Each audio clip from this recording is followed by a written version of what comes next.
Donc, bonsoir à tous tout d'abord. Donc, je voudrais profiter de l'occasion qui m'est donnée pour vous souhaiter la bienvenue sur le campus et pour vous offrir mes meilleurs vœux, bien sûr, à l'occasion de cette nouvelle année. Je voudrais vous féliciter aussi parce que venir à ce temps peu clément, ça demande du courage. Et donc, quelquefois, on est plus tenté par le coin de la cheminée que par effectivement parfois des conférences sur des sites extérieurs. Donc ce soir nous avons le plaisir d'ouvrir notre conférence, notre cycle de conférences avec Pierre Brulé, qui était professeur d'histoire à l'université Rennes 2. Et auparavant, avant qu'il n'intervienne, je voudrais simplement remercier Patrick Arismendi, professeur d'histoire à l'université Rennes 2, qui a eu la charge lourde d'organiser ce cours public. Donc je voudrais publiquement le remercier et lui laisser tout simplement la parole afin qu'il puisse présenter notre conférencier. Bonsoir à tous. Merci Jean. En quelques mots, très brièvement, d'abord je pense que les dieux sont avec nous puisqu'ils ont réussi à faire fondre quand même la neige qui était inquiétante encore hier. Ça a rendu les locaux accessibles. Bien sûr, je vais laisser la parole presque immédiatement à Pierre Brulé, simplement pour rappeler un peu l'orientation du cours, doublement original cette année d'une certaine façon parce que nous inaugurons ce nouvel espace. Il change un peu de nos habitudes, c'est un peu plus tassé mais c'est plus convivial. Et puis surtout, ça nous permet d'avoir une capture d'image qui permettra ensuite évidemment de retravailler, de réécouter au besoin, de se repasser, si j'ose dire, à bande. Et puis d'autre part, c'est un peu original aussi parce que nous avons pris une forme d'autonomie par rapport au cycle de conférences de Rennes, pour diverses raisons, mais y compris une demande strictement briochine. On a aménagé un petit peu le calendrier, donc on a pris un peu aussi notre envol avec une programmation notablement différenciée. Donc le thème de cette année, y croire ou pas, on avait initialement intitulé « Système de croyance en longue durée ». C'est au fond essayer, en un mot très brièvement, de montrer qu'il y a naguère été l'histoire ecclésiastique qui avait muté en une histoire religieuse. Également ouverte dans les années 1950, comme je le rappelle brièvement dans le texte qui accompagne la plaquette, en histoire des pratiques religieuses, et de plus en plus préoccupée de savoir finalement ce qui se passe, pour reprendre le terme ecclésiastique, dans le fort. Comment est-ce que la foi, les croyances, les suppositions et les superstitions s'articulent en très longue durée. Et au fond, c'est un peu ce kaléidoscope-là, de l'histoire antique jusqu'à l'histoire très contemporaine, qu'on a essayé de développer. Donc c'est une sorte de métaphore que l'on file comme ça sur plus de 2 millénaires et demi, qui permettront donc de se poser cette question que je crois importante. Est-ce que l'on y croit vraiment ? Ou est-ce que, au fond, ce que les sociologues de la religion appellent la religion prescrite qui a prévalu, et jusqu'à quel point, finalement, pour reprendre une jolie expression de Grace Davy que j'utilise dans le propos, quand elle évoque le believing without belonging, le croire sans appartenir, cette idée-là, c'est qu'au fond, et elle ajoute même que parfois des individus se créent domestic God, un dieu personnel, un dieu domestique. Et ça invite évidemment à toutes les réflexions relatives aujourd'hui à ce qu'on appelle le bricolage religieux, le Dieu personnel, et finalement le fait que dans cette période qui est frappée depuis ce que Max Weber a appelé le désenchantement du monde, eh bien on est quelquefois un peu perturbé par ce que nous croyons. Alors croyons au passé et ce que nous croyons évidemment au présent.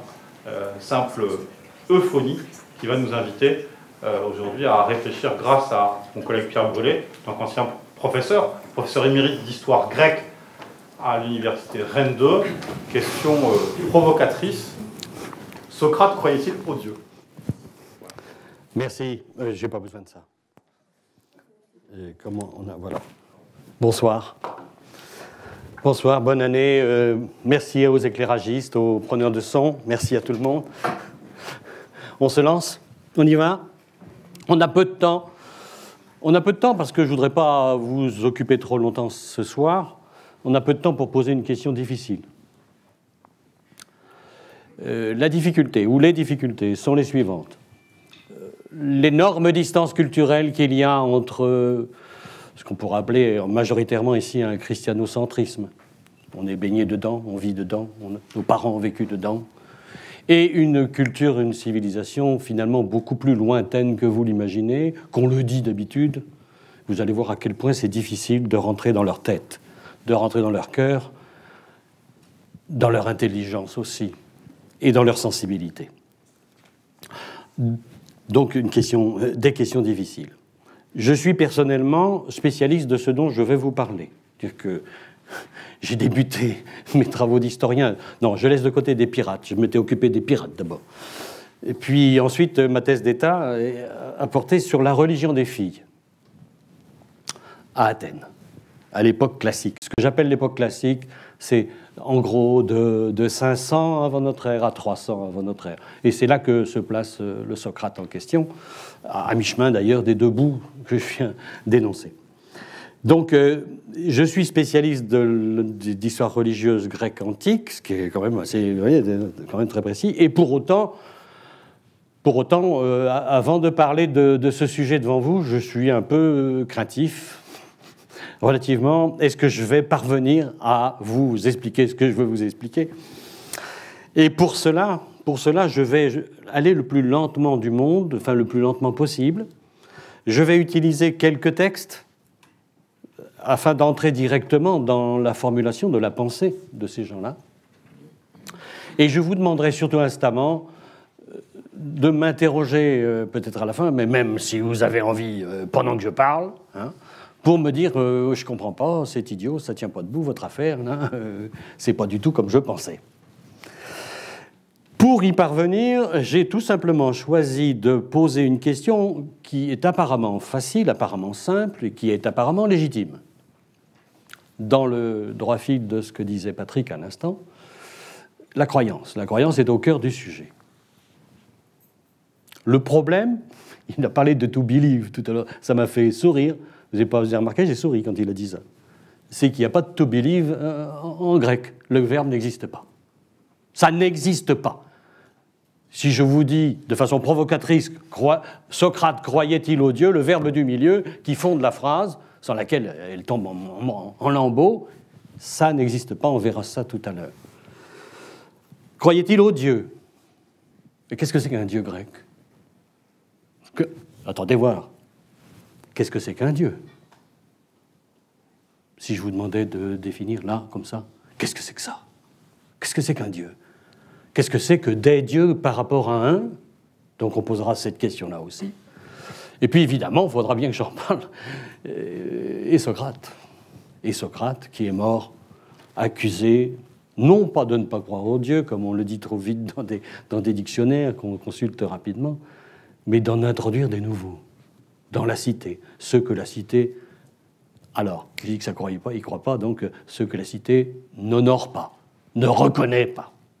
Ce qui est autre chose que de croire, vous allez voir. Donc le mieux, j'ai pensé, je reviens à mon plan, le mieux c'est de reprendre cette question, cette phrase, et puis de la décortiquer. Hein. C'est pour ça que je vous ai donné les papiers que j'espère vous avez entre les mains, et que vous avez assez pour tout le monde. J'y ferai pas forcément référence directement, constamment. Je vais le prendre, d'ailleurs, la phrase par le bout, par l'extrémité. Je vais appeler ça le divin, je n'ai pas d'autre mot. On peut appeler ça la surnature, on peut appeler ça le surhumain. En réalité, il n'y a pas non plus en grec de mot clair pour dire ça, pour dire le Dieu. Il y a un terme quand même, que je vais vous écrire d'ailleurs au tableau, parce que en français, on le trouve dans des tas de formations. Il y a un mot pour dire l'idée du Dieu, c'est théos. C'est théos. Théos qui peut s'employer au masculin, le Dieu, un Dieu. Il peut s'employer au féminin. Ah, ça c'est la grande originalité des Grecs. Ils ont autant de dieux féminins que de dieux masculins. Et je crois même qu'à cet égard, c'est le record du monde. Il n'y a pas plus, comment on va dire, pour employer un terme politiquement correct d'aujourd'hui, paritaire. Il n'y a pas plus paritaire que les dieux grecs. Il y a même un tout petit peu plus, je me suis amusé à les compter une fois, un tout petit peu plus de déesses que de dieux. Et puis ça s'emploie surtout au pluriel. Hein, et c'est évidemment la grande question, une des grandes questions de ce soir. Qu'est-ce que c'est qu'un polythéisme? Comment ça marche? Comment ça fonctionne? Quand on est au milieu d'un village, dans un village du Décan aujourd'hui, Et on connaît des dizaines de dieux, et on pratique un polythéisme au XXIe siècle. Aujourd'hui, on en voit fonctionner, dans le shintoïsme aussi. Donc ce n'est pas du tout quelque chose, comment vous dire, qui ne soit quantique, mais qu'il faut comprendre aussi dans notre monde à nous. Il y a encore quelques grandes cultures qui sont polythéistes. On commence par Dieu, donc, par théos. Qu'est-ce qu'un Dieu pour un grec? Qu'est-ce que c'est que ça? Quels sont ses caractères? Est-ce que je peux en définir certains contours? Est-ce que je peux le définir seul, même, à la différence des monothéistes dont j'ai beaucoup parlé, qui le définissent seuls? Et est-ce que je peux énoncer ses qualités et ses rapports aux autres, puisqu'il y en a d'autres? En réalité, pensez par exemple à la double page du livre de 6e. Je parle de ceux qui sont relativement jeunes. Plus tôt, il n'y avait pas de double page, il y avait 10 pages sans images, pratiquement. Mais enfin, le livre de 6e d'aujourd'hui vous présente sur la page de droite des images avec chaque dieu, et chaque dieu ayant un costume particulier, si je puis dire. Hein. Vous avez celle qui a le casque, qui a la lance, celui qui a la foudre, celui qui joue de la lyre, comme ça. Et cette image-là du polythéisme qu'on traîne depuis la classe de 6e, la première chose qu'il faut que vous fassiez, c'est de l'oublier. C'est complètement idiot, c'est complètement faux, ça n'existe pas. Ça n'existe pas. Pour une raison assez compliquée que je vais quand même introduire tout de suite, c'est que le culte des dieux dans un polythéisme ne s'adresse pas à Zeus, Athéna, Apollon, Aphrodite ou tout ce que vous voulez, ça n'existe pas. Vous m'entendez bien? Ça n'existe pas. Le culte ne concerne que des divinités qui possèdent ce qu'on appelle une épiclèse. C'est-à-dire, en français, une épithète qui distingue cet Athéna-là, ce Zeus-là, cet Apollon-là, en ce lieu-ci, en telle circonstance, et pour obtenir telle ou telle chose, auquel on attribue l'épithète en question. Je vous prends un cas peut-être le plus connu, le plus simple, je ne sais pas. Les Grecs vivent en cité. Ça s'appelle polis en grec, P-O-L-I-S. La principale cité la plus connue de l'Hellade, c'est Athènes. La divinité principale d'Athènes, ce n'est pas Athéna, comme on l'écrit, c'est Athéna Polias, ça veut dire l'Athéna de la cité. Polias, c'est son épiclèse, ça la distingue des autres Athénas qui peuvent avoir d'autres fonctions, d'autres pouvoirs, si vous voulez. Et c'est ça les vrais dieux qui sont effectivement auxquels on sacrifie, que l'on prie, pour lesquels on processionne, etc., etc.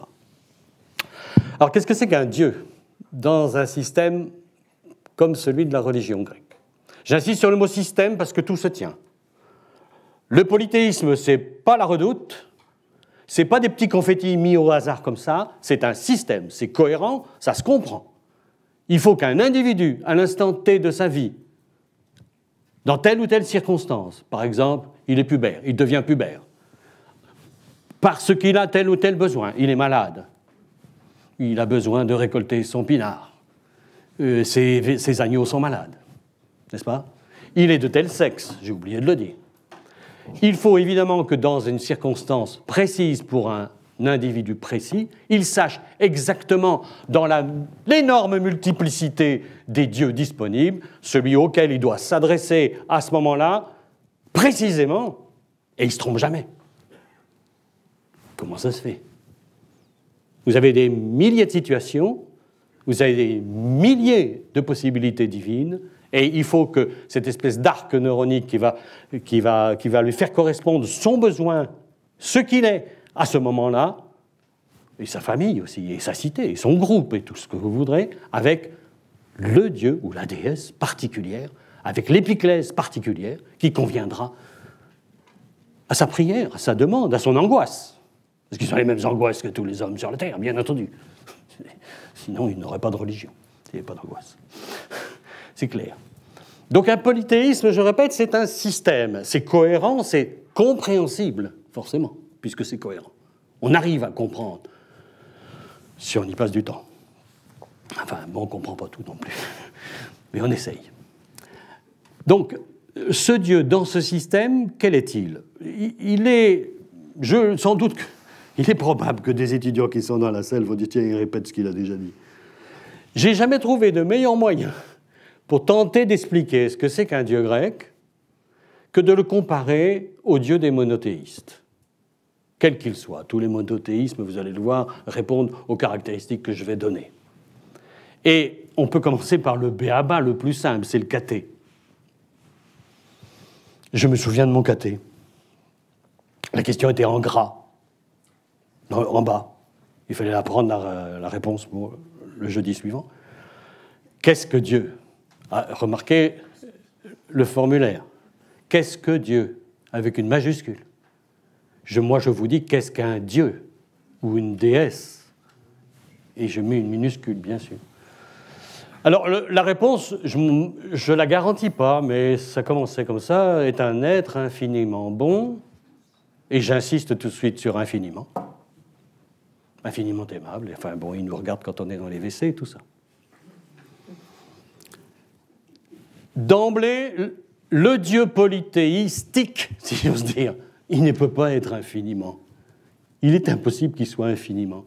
Le Dieu des polythéistes, il est relatif, parce qu'il y a les autres. Hermès court plus vite que les autres. Athéna plus maligne que les autres. Etc., bien entendu. Évidemment, il y a un cas un peu particulier, c'est celui de Zeus. Celui de Zeus qui, dans certains textes, pour certaines images, montre des caractères qui le distinguent absolument ou relativement plus des autres. Mais qu'importe. Un dieu grec, c'est donc un dieu relatif. C'est très important, ça. Qu'est-ce qu'on apprend tout de suite aussi au caté? Qu'est-ce qu'on apprenait? Je ne sais pas. C'est l'éternité de Dieu. C'est-à-dire son absence de début, son absence de fin. Et là, bien entendu, vous voyez que c'est pas du tout pareil. Ça marche pas pareil. Parce que les dieux, ils sont nés. Les dieux naissent dans le monde. Et là, d'emblée, il y a quelque chose qui est fondamental, la différence entre le Dieu transcendantal des monothéistes et le Dieu immanent, présent des polythéistes. Il est né là. On montre, si vous allez vous balader en Crète, vous passez au pied du mont Ida, on vous montre la caverne où Zeus est né. Il est né là.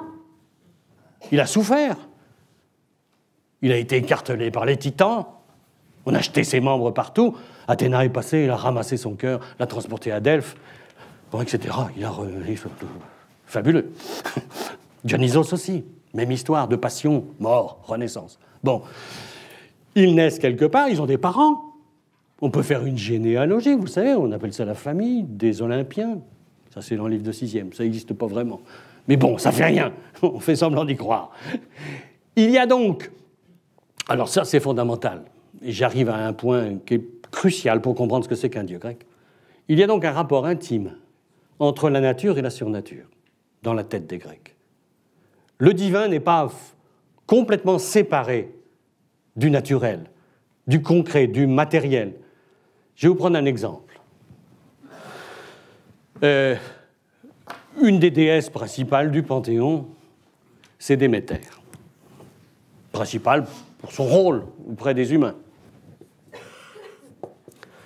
Alors Déméter, facile, hein, pas besoin de savoir le grec. C'est la mère. C'est une mère, c'est une déesse mère. Et ça, c'est dérivé du nom de la terre en grec, Gaïa. On dit aussi Gai. La dentale a changé de fonction, mais c'est pas grave. C'est son nom, hein, la terre-mère. La mère-terre aussi, on pourrait bien dire ça. L'image que les Grecs associent le plus aisément à cette déesse, c'est le grain.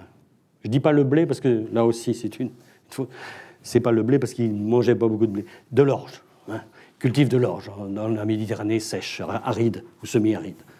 Et ce grain, c'est un élément extrêmement intéressant pour parler de ce que c'est qu'un dieu, de ce que c'est qu'une déesse.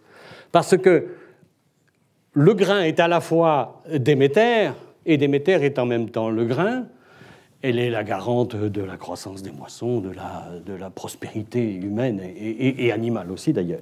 Et si j'avais à placer Déméter entre nature et surnature, entre le réel, si vous voulez, le cosmos, je dirais, les Grecs appellent ça comme ça, elle est dans le cosmos, hein, et le supra-humain, c'est idiot, hein, c'est pédagogique. Mon grain de blé, je le mets là, il est à la fois du côté de la nature, du sol, de la terre, du matériel, et du côté du divin. Et c'est vrai à des degrés divers de tous les dieux grecs. L'immanence, très différent donc de la transcendance du Dieu unique, et abstrait et totalement inconnaissable des monothéistes. Inconnaissable, je veux dire, quand on est vraiment monothéiste. Pardon. Mais non, je n'ai pas une critique. Hein.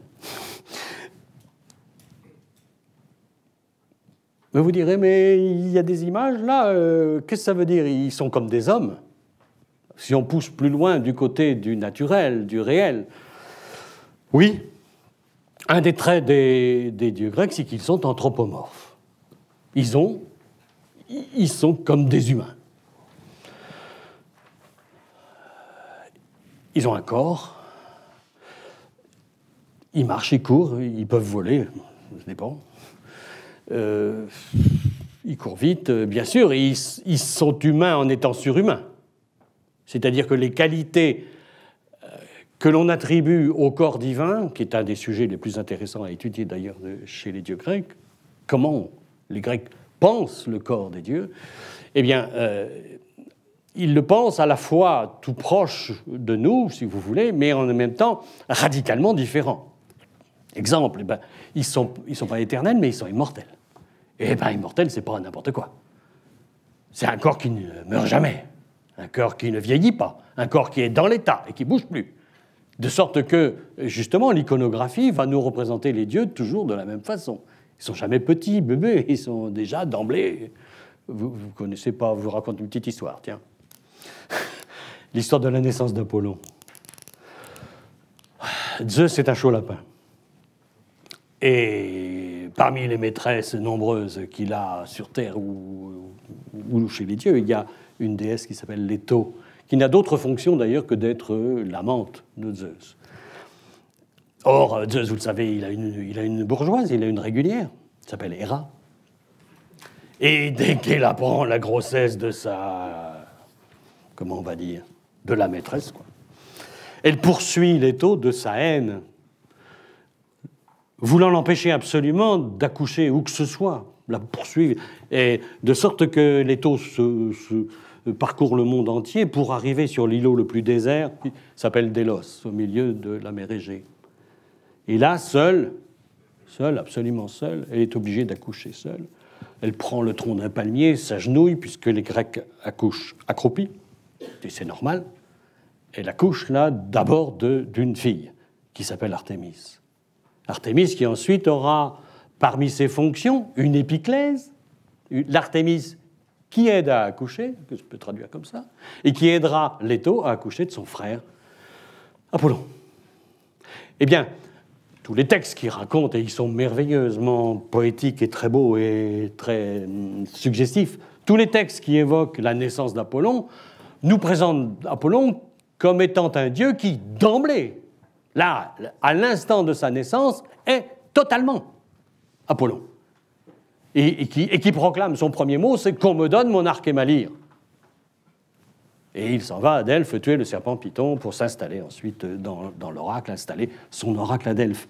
C'est-à-dire, je veux dire par là qu'il n'y a pas d'enfance, il n'y a pas de vieillesse évidemment, dans l'anthropomorphisme de la représentation divine des Grecs. Ce corps, j'en dirai encore 2-3 mots, parce que s'il est très humain, et c'est pour ça que les statues ressemblent à des humains, et c'est pour ça que quand on remonte de léger une statue de bronze représentant un garçon nu, un garçon, je veux dire, un jouvenceau, un éphèbe, enfin, vous voyez, quoi, 18-20 ans, on ne sait pas si c'est un Hermès ou un athlète. On ne sait pas. Et personne, pas le meilleur spécialiste, ne peut vous dire c'est un dieu, c'est un homme. C'est impossible. On ne peut pas. donc qui sont conçus totalement dans cette pensée d'un anthropomorphisme. Toutefois, comme j'ai trouvé une fois dans une copie, je vais vous dire cette copie, si Déméter entre dans l'amphi et touche le plafond, m'écrivait un étudiant, voulant montrer que, oui, ils sont comme des femmes, comme des hommes, mais très grands. Et puis s'ils descendent, il me disait comme ça, mettons qu'elle rentre là-bas au fond, elle touche le plafond là-bas, mais elle touche toujours quand elle arrive ici. Parce que j'ai trouvé dans une copie. Mais ça dit assez bien ce que c'est. Moi, je connais un mythe qui raconte l'entrée de Déméter chez un roi dans une petit village à côté d'Athènes qui s'appelle Éleusis. Elle rentre et le poète dit « elle toucha le plafond », comme ça. Alors, elle touche le plafond, les dieux sont toujours séduisants, sont toujours beaux, toujours beaux, c'est impossible qu'ils ne soient pas beaux. Ou alors, il n'y en a qu'un qui boite, et c'est Héphaïstos qui boite et qui a quelques problèmes d'esthétique. Mais c'est volontaire, je veux dire, c'est sa nature. Il faut qu'il soit comme ça. Sa mère, Héra, ne voulait pas de lui, ne voulait pas être enceinte. Et quand il est né, elle l'a balancé d'un coup de pied. Il est tombé de l'Olympe par terre. Il s'est cassé la gueule, le pauvre. Il en a souffert toute sa vie. Et on l'a marié à Aphrodite. Je vous dis pas. Je vous dis pas. Bien. On ne parlera pas d'Aphrodite, hein. On n'a pas le temps. C'est dommage. Cette beauté, cette séduction, ce qu'on appelle d'ailleurs, il y a un mot qui est à la mode depuis 20 ans dans la langue française, c'est le charisme. Avant, ça n'existait pas du côté à l'époque de Clémenceau, on ne parlait pas de charisme. C'est un mot, vous croyez que c'est un mot qui a toujours existé, mais en réalité, oui, il existait bien sûr, mais son usage est récent. Eh bien, charisme est grec. Ce mot-là est grec, c'est charis, c'est la charis, c'est la grâce. Donc, les charites sont les grâces des Romains. Enfin, les Romains vont tellement piller qu'ils vont même leur piquer leur déesse. Eh bien, la charis, c'est l'attribut parfait, normal, habituel des dieux et des déesses. C'est-à-dire le pouvoir du regard et la séduction immédiate, ça porte tout de suite et ça doit revenir. La charis, ça va et ça vient. C'est comme ça. Jusqu'à la biologie, c'est-à-dire l'intérieur même du corps des dieux, mérite un commentaire. Lorsque, devant Troie, devant les remparts de Troie, Diomède est face à Hector, protégé d'Aphrodite, et qui va lui porter un coup de lance. Aphrodite se met entre la lance de Diomède et le corps d'Hector, et elle est touchée. Elle est touchée au cou, la déesse. Alors on se dit, mais qu'est-ce qui coule? C'est du sang? C'est quoi? De quoi est fait l'intérieur du corps des dieux? Il sort l'icor. L', I-H-O-R. L'icor, liqueur, si vous voulez. C'est un peu comme ça, ça sonne comme ça. C'est le sang particulier des dieux, c'est ce qui irrigue leur corps, ça correspond à une physiologie particulière. Ils pensent donc le corps des dieux avec une véritable biologie, un véritable fonctionnement. Et en particulier, je peux vous donner par exemple cet autre exemple d'une biologie divine, si vous voulez. Ça fait penser à d'autres sangs dans les religions monothéistes, d'ailleurs, ça, à des histoires qui traînent autour des sangs, des prophètes ou des choses comme ça, ou des messies.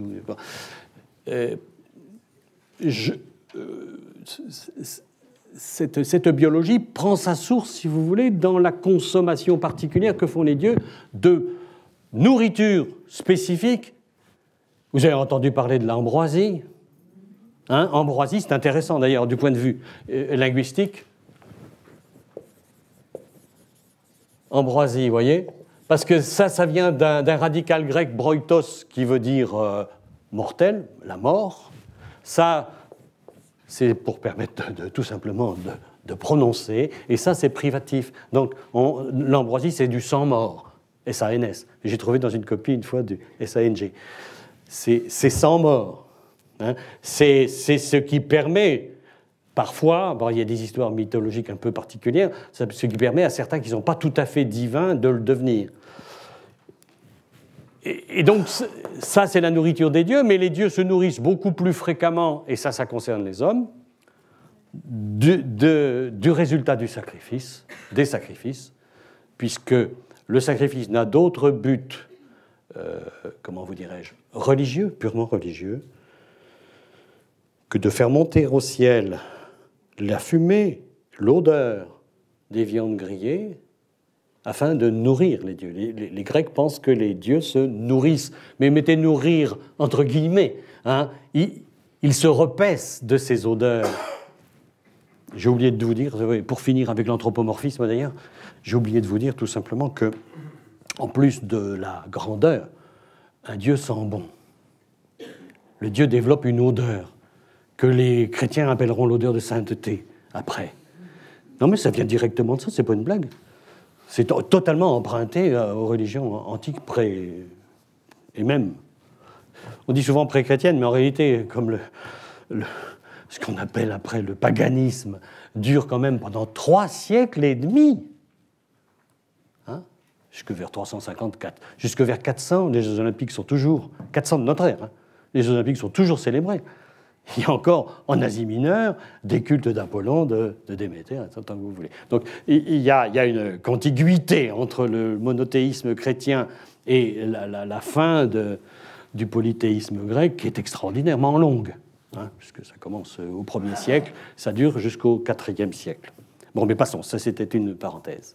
Donc, vous voyez, un corps à la fois très, très humain, mais en même temps avec des qualités suprahumaines, une puissance, c'est ce que les Grecs appellent ça la dynamis, une puissance d'activité, d'intervention dans le cosmos, évidemment sans commune mesure avec les hommes.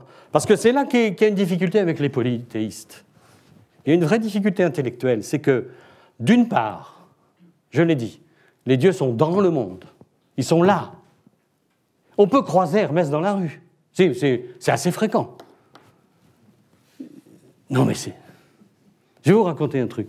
Je travaille, j'ai un détail de travail actuel, une enquête que je suis en train de mener. Il existe, au IIe siècle de notre ère, un énorme recueil d'interprétation des rêves. IIe siècle de notre ère, vers 150. Ça s'appelle La Clé des songes, traduit en français La Clé des songes. Et ce type, Artémidore s'appelle ce gars-là, c'est un gars qui vivait à Éphèse, en Asie mineure, en Turquie actuelle, et il raconte très clairement que si l'on rêve qu'on croise telle ou telle divinité à tel moment, dans telle circonstance, ça signifie qu'on va être riche, qu'on ne va pas être malade, qu'on va mourir. Et donc, quand vous savez à quoi rêve une culture, vous savez quelles sont les valeurs de la culture. Hein? Demandez-vous par exemple à quoi peuvent bien rêver les esclaves. Est-ce qu'ils rêvent de la même chose que nous ? Je parle des esclaves, là-bas ou ailleurs. Hein. Évidemment qu'ils ne rêvent pas de la même façon. Je reviens. Donc, la difficulté que nous rencontrons, c'est tout à la fois de sentir cette proximité beaucoup plus grande qui existe entre les hommes et le divin. Il y a là une contiguïté étonnante. Mais par ailleurs, il y a une radicale différence néanmoins. Ils ne confondent surtout pas les choses, bien entendu.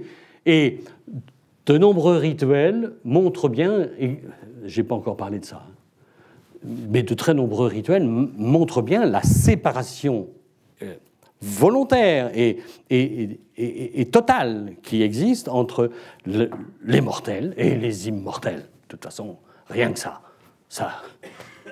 oppose totalement les deux catégories. Voilà. Je crois que c'est tout ce que j'ai à vous dire sur le Dieu en général. Le petit texte que je vous ai mis au point 1, là, sur Athéna, ce texte est en réalité une prière. Les Grecs prient. Mais les prières des Grecs, à la différence des prières des monothéistes, et de tous les monothéistes, hein, tous, ne sont pas formulaires. Qu'est-ce que j'entends par là ? C'est-à-dire que chaque prière est une prière originale, et non pas la répétition depuis toujours d'un même texte qui n'a pas d'histoire, en gros, enfin, dont on croit qu'il n'a pas d'histoire. Mais en gros, qui n'a pas d'histoire, qui est trop simple et trop répétitif pour qu'on y voit facilement l'influence du temps ou des modifications. Tandis que, d'abord, oui, je pourrais vous dire un mot là-dessus, il n'y a pas de clergé, il n'y a pas d'église, il n'y a pas de dogme, il n'y a pas de livre sacré. Vous vous rendez compte du nombre de choses qu'il faut oublier qui n'existent pas, et dans lesquelles, évidemment, la pensée religieuse se développe d'une façon totalement différente de la nôtre, de celle dont on a l'habitude. Hein? Pas de clergé, pas de dogme, pas de livre sacré, pas de vérité et pas d'erreur. C'est fou, et c'est la question de Socrate, est-ce qu'il peut croire autrement? Mais on va voir. On va voir, c'est pas simple. Donc, cette prière, la prière, est donc souvent celle qui nous est parvenue, en tout cas, le résultat d'un poème écrit dans une circonstance particulière, une fête ou un chœur religieux quelconque.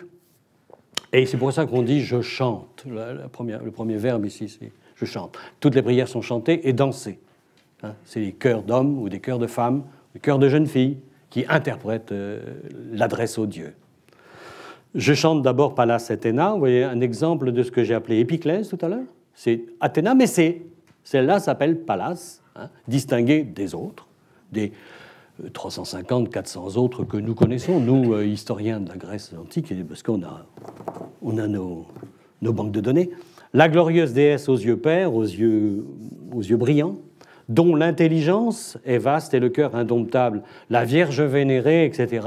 J'ai souligné deux choses ici. L'intelligence, parce qu'on a à la fois ici l'appartenance à la catégorie du surnaturel, des immortels, mais en même temps on la caractérise, elle, spécialement par rapport aux autres, par ses qualités spécifiques.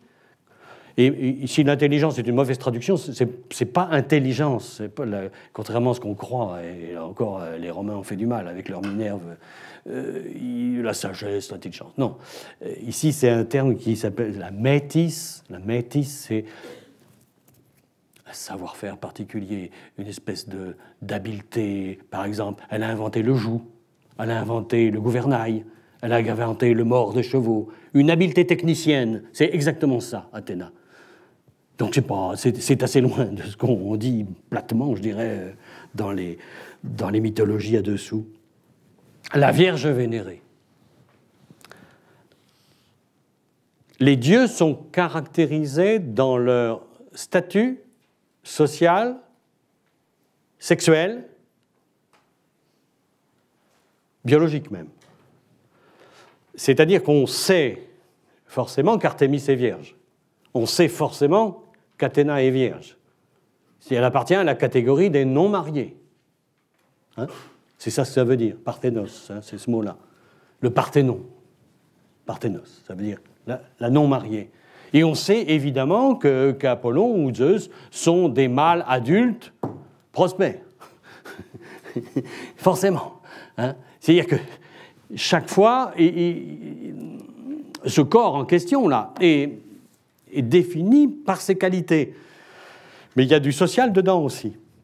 Alors, le texte raconte ensuite la naissance d'Athéna, pour illustrer ce que je disais tout à l'heure, que les dieux sont dans le monde. Alors, Zeus enfanta seul dans son auguste chef, enfin, traduction du 19e siècle, un chef, c'est sa tête, quoi. Armé d'un carquois guerrier tout étincelant d'or, un saint respect possédait tous les immortels quand ils la virent lorsque Zeus, qui porte l'égide, c'était une espèce de cuirasse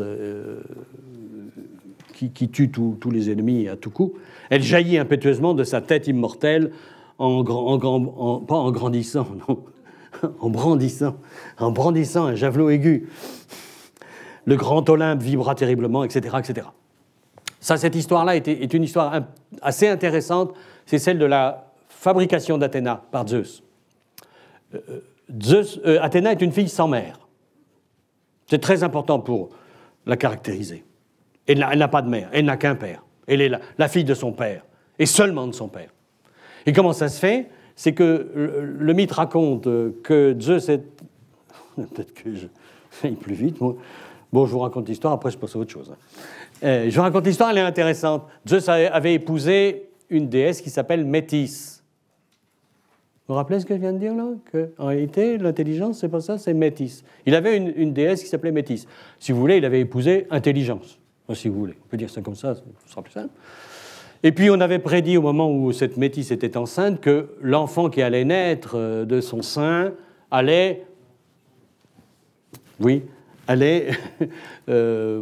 comment vous dire, chercher à renverser son père et la royauté de Zeus. De crainte que cela n'arrive, Zeus a avalé Métis. Et donc, le voilà plein de Métis. Le voilà enceint. Voilà Zeus enceint. Ça lui est arrivé d'autres fois. Hein. Avec Dionysos, vous savez qu'il a mis Dionysos dans sa cuisse et que donc il est né de la cuisse de Jupiter. Donc il l'a porté 2 fois. Elle était bon, passons. Laissons Dionysos, on n'y arrivera pas. Donc il le voilà enceint de Métis. Et puis au bout de quelques mois, évidemment, il commence à avoir mal. Zeus. Heureusement, donc, il fait appel à Héphaïstos qui passait par là, qui d'un coup de hache lui fend le crâne. Et Athéna lui sort, comme ça, le texte le dit, jaillit, hein, brandissant sa lance, déjà tout Athéna. Comme tout à l'heure, Apollon était tout Apollon à sa naissance. Bon, il faut que je me dépêche. Laissons le Dieu, passons au Dieu. Le polythéisme, qu'est-ce que c'est que ce truc-là? Qu'est-ce que ça veut dire d'avoir plusieurs dieux? Et la question principale, elle est assez simple à poser. Celle-là. Qu'est-ce que, en réalité, le nombre? Qu'est-ce que le nombre peut avoir comme conséquence sur la conception du divin? Qu'est-ce que ça change? J'hésite à parler de croyance, puisque tout à l'heure, je vais dire qu'il n'y en a pas vraiment. Et qu'est-ce que ça change à la croyance de passer de 1 à beaucoup? Est-ce que ça change fondamentalement, si vous voulez, la conception du divin? Et beaucoup, c'est combien, en fait? Combien il y en a?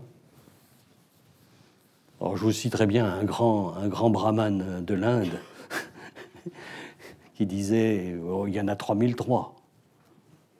Puis il y a l'autre qui lui répond oui, mais 3003, oui, mais vraiment, des vrais. Oh, 1001. Et puis 333, puis 33. Puis quand il arrive à 3, il dit bah, vraiment. Bah, il n'y en a qu'un. Et de la même façon, on pouvait faire ça dans l'autre sens. 1, c'est 3, puis c'est 33. Ce sont des mots qu'on apprend, c'est un des premiers mots qu'on apprend avec les Égyptiens, hein, quand on arrive en 6e, polythéiste. C'est vachement savant, ça, comme mot. C'est compliqué. Mais ça veut dire quoi? Qu'est-ce que c'est? D'abord, il n'y a pas que des dieux chez les Grecs. Il y a des héros. Il y a des dieux, il y a des déesses, puis il y a des héros. Les héros, c'est, vous savez, c'est curieux, ça. Les héros, sont des hommes, si vous voulez, qui sont divinisés par leur mort. C'est la mort qui fait le héros. Parce que ce qui est caractéristique du culte des héros, c'est qu'il a lieu sur la tombe. Il n'y a pas de temple. Il y a des reposoirs dans la campagne, un peu comme aujourd'hui d'ailleurs, dans la campagne grecque ou turque, vous trouvez des petits reposoirs au carrefour. Eh ben c'est topique un héros. C'est de cet endroit-là parce que c'est sur la tombe du héros X, Y, Z qu'a lieu le culte. Eh bien, ça fait partie du divin. Ils font partie du divin. Et quand je parle presque en érudit là, pardonnez-moi, mais il faut bien le dire. Quand on en découvre assez souvent, des calendriers de culte gravés sur la pierre, on a vite fait d'identifier les dieux et les déesses. Le 12 du mois de machin, un agneau de 2 mois. Le 13, une truie pleine pour Déméter. Le 14, des rats. Mais ça ne pose pas de problème. Mais il y a des tas de noms qu'on ne connaît pas dans ces textes-là. Des tas de héros, ce sont des héros en général, hein, et d'héroïnes, parce que là aussi c'est bisexe, hein, chez les Grecs toujours. Et d'héroïnes qui sont totalement inconnues de nos répertoires, de nos trucs, parce que c'est local, parce que c'est un marabout, si vous voulez. c'est le saint machin qui est là et qui guérit les rhumatismes. C'est comme ça. Et puis, c'est lié à une histoire, hein, toujours. Bon, alors, si je vous disais qu'on a fait à Rennes 2, depuis 7-8 ans à peu près, on a lancé ce qu'on appelle une banque de données maintenant. Hein. Elle est sur Internet, vous pouvez y aller. Vous verrez des noms de Dieu, par plein chariot. Notre but, c'était de répertorier toutes les occurrences qu'on pouvait trouver dans les textes littéraires ou épigraphiques, c'est ce qu'on a gravé sur la pierre, hein, ce qu'on pouvait trouver comme occurrences de dieux différents les uns des autres, dans des lieux différents. Et je pensais qu'on en aurait pour 2 ou 3 ans à faire la banque de données. Ça dépendait évidemment beaucoup du nombre d'étudiants ou de profs qui s'y mettraient, bien entendu. Mais je pensais qu'il y en avait quelque chose comme 2000 ou 3000, quoi. 4 ans, 5 ans plus tard, on s'aperçoit qu'on en est à 6000. Aujourd'hui, je peux vous dire, si vous allez dessus, on n'est pas loin de 8000. Et à mon avis, il y en a encore pour au moins un tiers à ajouter. Voilà un nombre de dieux répertoriés par nous, hein, sur la période antique dont je parlais tout à l'heure, 5e, 4e siècle avant notre ère. Voilà ce que c'est qu'un polythéisme. C'est-à-dire que vous avez une propension de la part des Grecs à multiplier les formes du divin, à multiplier non seulement les formes, mais par exemple l'iconographie. Le polythéisme est aussi représenté. Il a des images. Je vous ai mis une toute simple. Vous avez le petit cortège là, de la page 2. Alors, vous me direz, c'est facile pour moi parce que je les connais. Des feuilles. Si vous regardez de droite à gauche, donc dans le sens inverse de la marche du quadrige, c'est un quadrige ou un bige? Oui, c'est un quadrige. Oui. Vous avez un petit personnage qu'on aperçoit à peine à droite, qui a des sortes de petites ailes sur les jambes, hein, et qui porte un bâton, comme on en voit sur les pare-brises des Toubib. Vous le voyez? Ouais, c'est Hermès. C'est Hermès, le conducteur. Vous voyez ce que je fais, là? Vous avez vu ce que je fais? J'ai dit, c'est Hermès, le conducteur. C'est-à-dire que, immédiatement, je donne la fonction. Un dieu se définit par des tas de choses, son origine, ses parents, tout ça, mais il a surtout une fonction, un rôle. Et puis, si vous regardez ensuite de droite à gauche, ou de gauche à droite, comme vous voulez, à gauche, ayant un pied sur le char, mais tenant les rênes, ayant une lance dans sa main droite et portant ce qu'on appelle l'égide, c'est-à-dire cette espèce de cape frangée de serpents, mais vous ne les voyez pas, les petits serpents, c'est Athéna.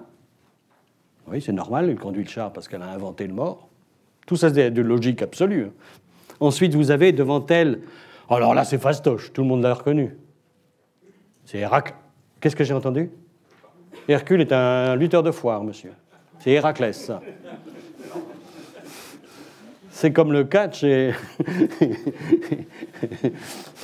Non, je pardonne, je pardonne. Et puis, devant Héraclès, vous le reconnaissez peut-être, de profil, cette fois-ci, celui qui dit « Donnez-moi mon arc et ma lyre », c'est Apollon, bien sûr, le dieu musicien, et devant lui, sa sœur jumelle, Artémis. Vous avez une image du polythéisme, là. C'est-à-dire que, voulant représenter une assemblée de dieux dans une circonstance particulière, le peintre, qu'est-ce qui lui vient à l'esprit? De décliner un certain nombre de fonctions, les rapports de parenté qui sont entre eux, et le rôle qu'ils peuvent jouer dans l'histoire que je ne connais pas, mais qui doit continuer de l'autre côté du vase, sans doute les noces de tel ou tel héros auxquels les dieux sont convoqués. Il y en a des milliards comme ça dans la mythologie. Donc, voilà, ça c'est un produit direct des potiers, de ce qu'on appelle le quartier du céramique à Athènes, en plein milieu de l'époque classique. Ils représentent le polythéisme comme ça, comme on représente l'œil ou je sais pas quoi, ou Dieu le Père avec la barbe et les nuages, enfin bon... Mais une iconographie qui est toujours liée, bien entendu, à la conception qu'on a du divin. Le polythéisme, par ailleurs, a une qualité que vous reconnaîtrez peut-être en comparant au monothéisme, c'est que c'est une conception du divin qui laisse la porte ouverte à des nouveautés, à l'arrivée de nouveaux dieux. Je vais vous prendre un exemple assez classique, même très classique. Il n'y avait pas de dieu guérisseur dans le Panthéon jusque vers 430. Depuis l'époque archaïque, il n'y en avait pas. Il y avait des héros guérisseurs. Alors, des héros, oui, on allait dans un culte local pour telle ou telle nécessité. Et puis vient la grande peste bien connue, la peste d'Athènes, qui a mis en terre le tiers de la population à peu près. Et c'est dans ces circonstances-là seulement, et évidemment, vous voyez, c'est très circonstanciel, qu'on a fait venir en quelque sorte, qu'on a importé du Péloponnèse un héros local, mais qui petit à petit a pris de l'importance, qu'on a d'abord fait rentrer dans une maison particulière. Il a d'abord été adopté dans une maison particulière, ce dieu, sous forme, bien entendu, d'une petite statuette, on appelle ça un xoana, une petite forme. Chez Sophocle, figurez-vous, c'est l'écrivain, le dramaturge Sophocle qui a accueilli ce dieu chez lui. Et puis on s'est aperçu que la maladie empirait et que les désastres étaient incommensurables par rapport à ce qu'on s'attendait des mortalités habituelles. Et on a sorti ce dieu, on l'a installé sur l'acropole. Et ça, c'est une décision de la cité. Ça, c'est une décision politique. Je vais y venir maintenant à la politique. Ça, c'est une décision des citoyens assemblés. On décide d'introduire un nouveau culte. Eh bien, c'est l'introduction d'un nouveau culte. C'est l'originalité du polythéisme. Il est tolérant. Il s'ouvre. Il a des mortaises, il a des tenons. Et il faut que ça rentre dedans. Et au moment où ça peut rentrer, ça rentre. Sans problème aucun. Sans gêner les autres dieux. Sans gêner les cultes, quels qu'ils soient. Ça s'appelle Asclépios. Il s'appelle Asclépios. Pardonnez-moi, je n'avais pas dit son nom. Et ensuite, il va se répandre dans le reste de la Grèce, d'ailleurs, avec le grand succès des médecins de Kos, l'école hippocratique. Ça. Après, la médecine, c'est autre chose. Voilà. Donc, le polythéisme a cette qualité d'ouverture. Comparé, si vous voulez, avec d'autres religions. C'est pas mes oignons. Passons à la fin. À croire que pas croire, et à Socrate. Parce qu'il est tard. Oui, vous n'avez pas rêvé un apéro à cette heure-ci, mais je déborde. D'abord, la croyance. C'est là le plus difficile. C'est le point le plus difficile. Ce verbe-là, ce verbe français, en plus, si vous saviez le problème qu'il me pose. Parce que le verbe croire, selon qu'on met un complément d'objet ou met pas de complément d'objet, ou un complément d'objet indirect en particulier, croire à ou croire quelqu'un, c'est pas pareil. Ça n'a pas le même sens. Et c'est pas forcément transposable dans d'autres langues. Et si je parle du grec, puisque c'est ça qui m'intéresse, le reste, là, c'est pas le sujet, ils n'en ont pas. Ils n'ont pas de verbe croire. Ils ne croient pas au Dieu. On ne peut pas dire ça, c'est pas vrai. Ça n'existe pas. Et c'est fort difficile donc de se demander ce que c'est qu'un athée. Qu'est-ce que c'est qu'un athée? Un agnostique. Si on ne peut pas dire, il ne croit pas. Si on ne peut pas dire de Socrate qu'il ne croit pas, qu'est-ce qu'on fait? Qu'est-ce qu'on devient? Je vais vous prendre un petit passage là de ce que Xénophon, qu'il a bien connu, qui était son copain, et qui a écrit sur lui à sa mort, c'est le dernier texte. Ce que donc Xénophon dit face à l'accusation qui est portée contre Socrate de ne pas, alors en français et dans les bouquins, on vous dira de ne pas croire au Dieu. Vous allez voir que c'est pas ça. Voilà ce qu'écrit Xénophon.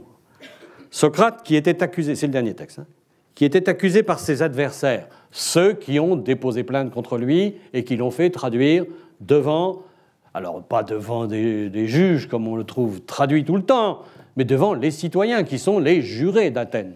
C'était le peuple qui siégeait comme tribunal et qui votait. Ce n'est pas des juges, ce n'est pas non plus un jury, ce n'est pas un jury non plus, c'est le peuple, avec un tirage au sort sur 6000 personnes, qui n'est quand même pas assez fidèle par rapport à la totalité. Donc, qui était accusé par ses adversaires de ne pas reconnaître. Alors ça, c'est la vraie traduction. De ne pas reconnaître. C'est le verbe nomidzein, que là, à la troisième personne, hein, de ne pas reconnaître. On pourrait aussi bien traduire, honnêtement, je dois le dire d'ailleurs, j'hésite souvent, de ne pas honorer. Mais ce n'est pas croire. Donc de ne pas reconnaître les dieux reconnus par la cité, on ne l'accuse pas d'athéisme, on l'accuse de ne pas reconnaître les dieux que la cité reconnaît. C'est-à-dire de n'être pas conforme à la reconnaissance publique. Pas dans le sens qu'on attend, hein, à la reconnaissance du public vis-à-vis des dieux. C'est-à-dire, finalement, qu'il n'est pas ici question de métaphysique, vous allez le voir, mais il est question d'adhésion à un système polythéiste ou non. Que ce soit vrai ou pas vrai, d'ailleurs, de la part de Socrate, ce n'est pas la question que je pose, là. Et Xénophon ne le dit pas. Alors, il était accusé donc de ne pas reconnaître les dieux, mais d'introduire des divinités nouvelles, dont je viens de vous expliquer que ce n'était pas un crime grave, puisque le polythéisme le permet.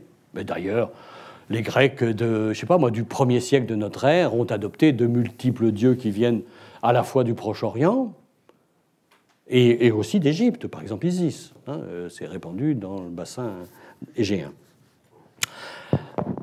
Il déclara, qu'est-ce que répondit ce jour-là devant le peuple, qui va voter sa mort, ou sa condamnation, ou son acquittement, quoi. Qu'est-ce qu'il déclare pour répondre à cette accusation? Il est d'abord une chose jurée, donc pas juge, hein, jurée, que je me demande avec stupéfaction. Sur quoi Mélétos, qui était le principal accusateur de Socrate, c'est celui qui avait déposé l'accusation devant le tribunal. Sur quoi Mélétos appuie-t-il son opinion pour affirmer que je n'honore pas, toujours nomizo, le même verbe, les dieux qu'honore la cité? Sur quoi? Comment pouvait-il, on dirait aujourd'hui, comment pouvait-il pénétrer sa conscience intime, hein, sa foi, même on irait jusque-là. Mais non, c'est pas ça, c'est pas sur ce plan-là que ça se présente. Qu'est-ce qu'il dit? Je sacrifiais, en effet, dans les fêtes de la cité et sur les autels publics, ainsi que pouvaient le constater tous ceux qui se trouvaient alors près de moi, et Mélétos lui-même, s'il le voulait. À aucun instant, Socrate ne répond à l'accusation qu'on dit être d'athéisme en disant « mais si je crois au Dieu ». Il répond « mais vous m'avez vu ». C'est-à-dire que dans tout ce...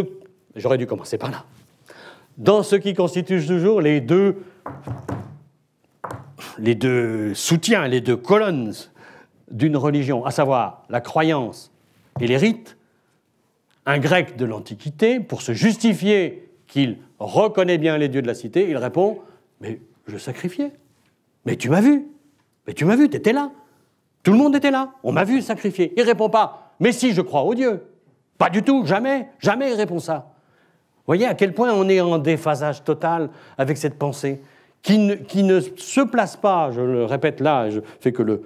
comment vous dire, paraphraser, hein, qui ne se contente pas de dire donc, mais si je crois à Apollon, je crois à Zeus et tout ça, et je crois aux mythes, et je crois à tout ça. Non, jamais vous ne trouvez ça. D'abord parce que le verbe n'y est pas, mais ils disent simplement, je suis dans la normalité, je ne mérite pas la mort, puisque de toute façon, lorsqu'on processionne, je suis dans la procession, lorsqu'on sacrifie, je suis là, et tout le monde me voit. La cité, on arrive à la politique, évidemment. La cité grecque est une... on ne va pas faire un cours à cette heure-ci, mais c'est un ensemble emboîté de groupes, comme des poupées russes. Chaque groupe étant dans un groupe plus grand, qui lui-même plus grand, et puis passe dans un autre plus grand. Et depuis les gens qui banquettent ensemble, les gens qui sont les serviteurs du héros local, les gens qui sont dans ce qu'on appelle une fratrie, puis dans un génos, c'est-à-dire une grande famille, et puis dans ce qu'on appelle un dème, c'est-à-dire en gros une municipalité, si vous voulez, hein, et puis dans ce qu'on appelle une tribu. Ces gens-là ont de multiples occasions de se voir effectivement, et tout le monde sait si Socrate est présent au sacrifice machin à telle date pour tel dieu. Et il est évident que la défense de Socrate est tout à fait légitime. Tu m'as vu. Comment peux-tu dire que je ne reconnais pas les dieux? C'est là qu'est la grosse différence. La plus grosse différence entre une religion comme celle-ci, qui est entièrement fondée sur le rituel et moins sur la croyance, enfin, je m'exprime mal, qui est fortement fondée sur le rituel et peu sur la croyance. Alors que, bien entendu, aujourd'hui, ça nous semble incroyable, puisque la croyance l'a emporté, Patrick l'a dit un peu comme ça tout à l'heure, la croyance l'a emporté d'énormes façons sur le rite. Le rite, du moment qu'on croit, est-ce qu'on va vraiment aller processionner aux rogations? Je vous le demande un peu. Ça nous a passé. Hein. Il y a les deux bouts, les deux extrêmes. Hein. Et comme il parlait de Dieu personnel, oui. En plus, il en a un, lui. Mais bon, je n'ai pas le temps de vous en parler. Socrate avait un Dieu personnel. Il appelle ça le daimonion. On a appelé ça le démon de Socrate, mais c'est encore très mal traduit. Ça ne veut pas dire ça, mais ce n'est pas un démon du tout. Mais bon, laissons. Ça serait un autre sujet. Ce qui m'intéressait, c'est de vous montrer cette énorme différence entre les deux. Si vous voulez, la cité est un organe sacrificateur. Les citoyens, on peut les considérer comme des co-sacrifiants. D'autant plus que le sacrifice grec se continue par un repas en commun, où les citoyens mangent ensemble. Donc, on est là à présent, on chante autour des autels au moment du sacrifice, on assiste, et on prie avec les autres, hein, on assiste au sacrifice en question, et ensuite on va s'asseoir sur des jonchets de feuillage pour consommer la viande qui a grillé sur les autels et dont la fumée est montée au ciel pour satisfaire les dieux anthropomorphes. C'est une unanimité, ça. Il y a là une coercition de la part du groupe ou des groupes vis-à-vis des individus. Et il est bien clair, on n'a pas le temps, et c'est pas le sujet, de toute façon, c'était pas ça que je voulais traiter. Il est bien clair que par rapport à ses obligations communautaires, Socrate était rétif. C'est la moindre des choses. Lui et ses néos, les néos, c'était ses petits copains, ses mignons, et son groupe qui était à sa dévotion et qui le suivait, et qui professait publiquement une certaine distance vis-à-vis des idées reçues, c'est le moins qu'on puisse dire, et même aussi un peu des dieux en général.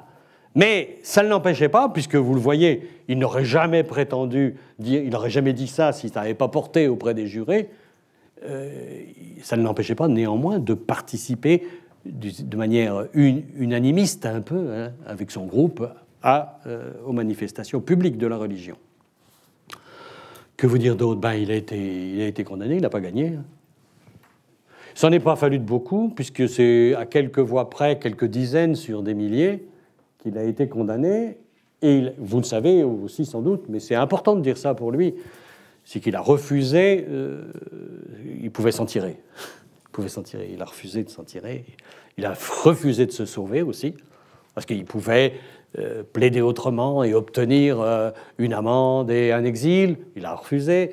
Ensuite, ses copains ont voulu le faire sortir de prison, il n'a pas voulu. Voilà, et il a dit qu'il ne voulait pas désobéir aux lois.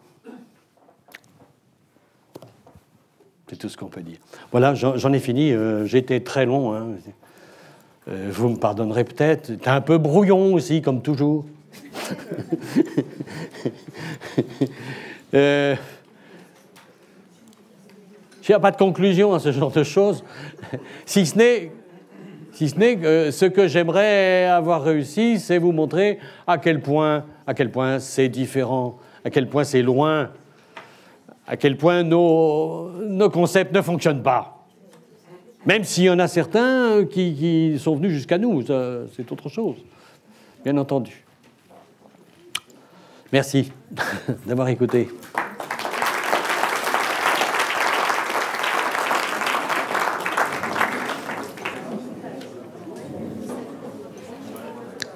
Vous avez légèrement parlé de diamant.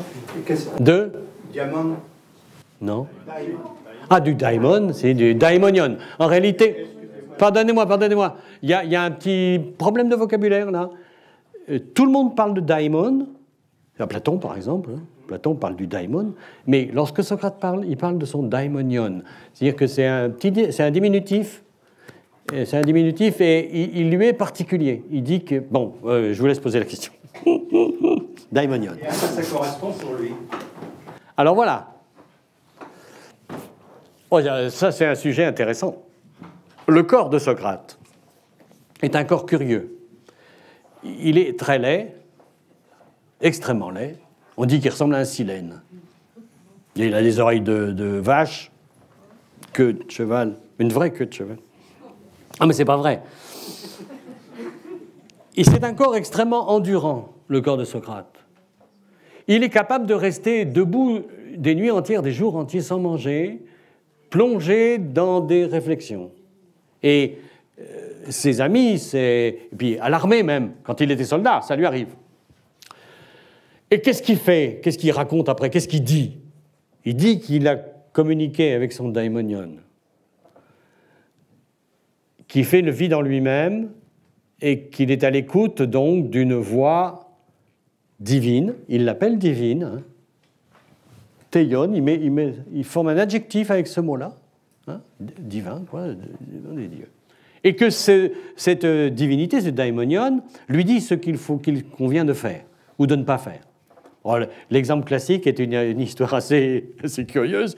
Il est avec ses néos, il a ses copains, là, ses amis, sa bande de jeunes mecs là, dans les rues. Il marche avec lui, ils s'en vont. Puis d'un seul coup, à un carrefour, il s'arrête, Socrate, puis il dit « Hop, faut pas aller là-bas, faut aller là-bas. » Oh, les gamins, il dit « Oh, c'est pas vrai, on va voir. Hein.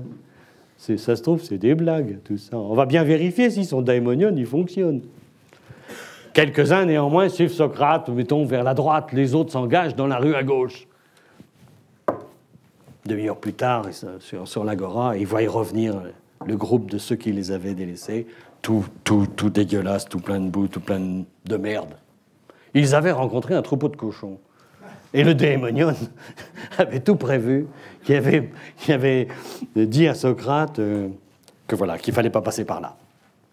C'est ça le daimonion socratique. C'est aussi un peu plus sérieux dans la mesure où il y a là-dedans une idée d'ascèse. Pour parvenir à communiquer, il faut être dans un état de la psyché, de l'intelligence et de la sensibilité suffisamment pur pour pouvoir être en communication avec le divin. Un peu chaman Socrate, un peu sorcier. Ouais. Et puis il a construit là-dessus une aura. Puis il a fait aussi d'autres prévisions que, par exemple, pour l'expédition de Sicile, il avait dit que c'était une catastrophe. C'était une catastrophe. Après une défaite de l'armée athénienne en Béotie, il revient, passez pas par là. Bon, ben, y en a qui passent quand même. Hop, ils ont été zigouillés par les Béotiens, quoi. Donc après, on en parle dans la ville. On parle du daimonion de Socrate. Mais il y en a qui lui en veulent aussi. Parce que ce daimonion, ça n'a rien à voir avec ce que c'est que le culte politique, le culte communautaire, qui rassemble, où tout le monde participe de la même façon, où les dieux distribuent les bienfaits à tout le monde. Or là, c'est un peu comme pour le sacrifice tout à l'heure, il n'est pas tout à fait en phase, hein. D'où des inimitiés. Oui.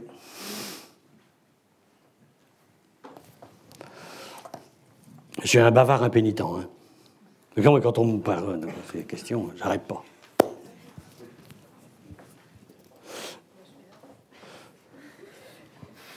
Qu'est-ce qu'elle fait? Vous allez me poser une question? Juste une question, ça va de Pierre.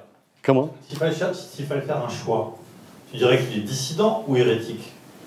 Il n'y a pas d'hérétique, ça n'existe pas. C'est pas possible. Puisque l'hérésie, il faut un dogme, il n'y a pas de dogme.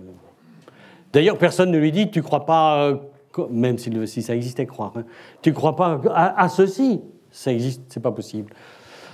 Alors, dissident en partie, pas complètement.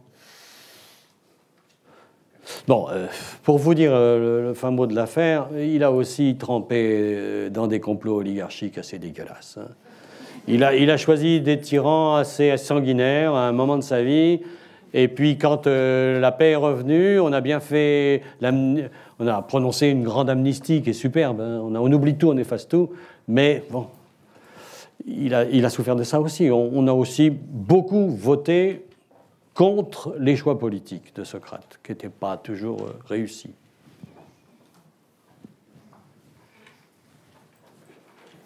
Oui, monsieur. Je vous trouve plein de fougue, en tout cas, c'est merveilleux ça. Merci, merci. Mais par ailleurs... Mais je suis à la retraite pourtant. Oui, oui, moi aussi. Et alors, et vous? Il y a deux éléments chez Socrate dont vous n'avez pas parlé et qui me le rapprochent, moi, en tant que chrétien. C'est... Ah oui, tiens, j'ai oublié de... Oui. Déjà, quand il offre un sacrifice au moment de mourir, où il ne doit plus rien à personne, et donc ce n'est pas un geste pour l'Assemblée, il dit, rappelez-vous, il faut que je sacrifie, je ne sais plus quoi, un coq. Il dit à Criton, rappelle-toi, je dois un coq à Asclépios. Asclépios. Et le deuxième point, où il me semble partir sur des données mais il sacrifiait, hein, un peu métaphysiques, c'est quand il discute avec Protagoras, et qu'il lui dit, et Protagoras dit, bon, l'homme est la mesure de toute chose, on veut bien. Et Socrate lui dit, attends, c'est toi ou c'est un autre, mais je préférerais qu'il y ait quelqu'un au-dessus. Il y a donc quelqu'un au-dessus. Oui, non, oui. Je leur dis ce qu'on ne vient pas, ni sur les deux questions que vous posez, je suis d'accord avec vous. Il dit à Criton, donc c'est juste avant la ciguë, hein, donc avant le suicide, moi j'appelle pas ça une mise en... il se suicide.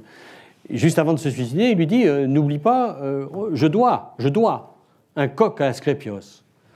Mais jamais, comment vous dire, jamais on ne peut mettre en doute la fidélité de Socrate au rituel de la cité et des rituels personnels aussi. C'est pas en contradiction du tout avec le reste, ça. Pas du tout, du tout. Par ailleurs, cette histoire de coq, là, les érudits, depuis 2500 ans, se demandent bien, mais qu'est-ce que c'est que cette histoire? Il se trouve que Criton était un ami d'enfance de Socrate. Ils habitaient le même dème, c'est-à-dire le même faubourg du sud de l'Acropole.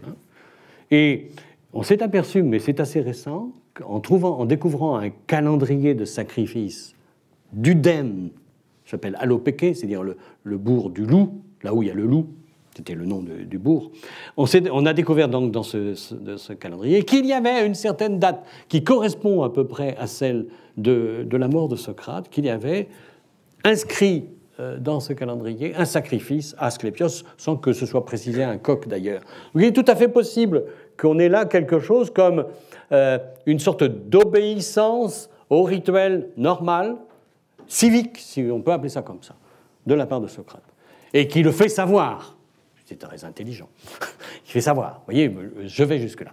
Alors, Protagoras.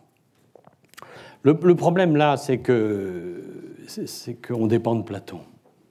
C'est le Socrate de Platon. C'est Platon qui parle. Je ne crois pas à ce Socrate-là. C'est écrit 40 ans après la mort et puis la date dramatique du Protagoras, parce qu'il faut toujours distinguer chez Platon la date de rédaction de la date dramatique. La date de rédaction, c'est vers 350, 360, 355 à peu près. Donc c'est à peu près 40 ans après la mort de Socrate. Bon, ça ne prouve pas que ce soit faux, bien entendu. Mais la date dramatique du Protagoras, c'est avant 431. Donc c'est un document de fiction pure, totale. Et le Socrate des premiers écrits de Platon, c'est un Socrate totalement platonicien, si vous voulez.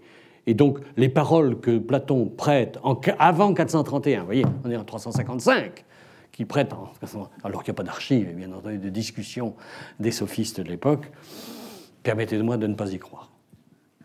C'est très joli, c'est très beau, c'est autre chose, c'est un autre problème. Mais ce n'est pas le Socrate vivant, ça. J'y crois pas. Je suis désolé. Mais j'ai peut-être tort. Peut-être avait-on copié les paroles de... J'y crois pas.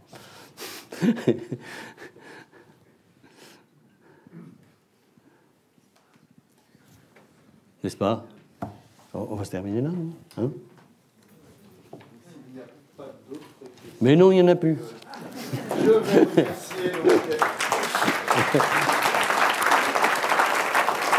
remercier. Merci.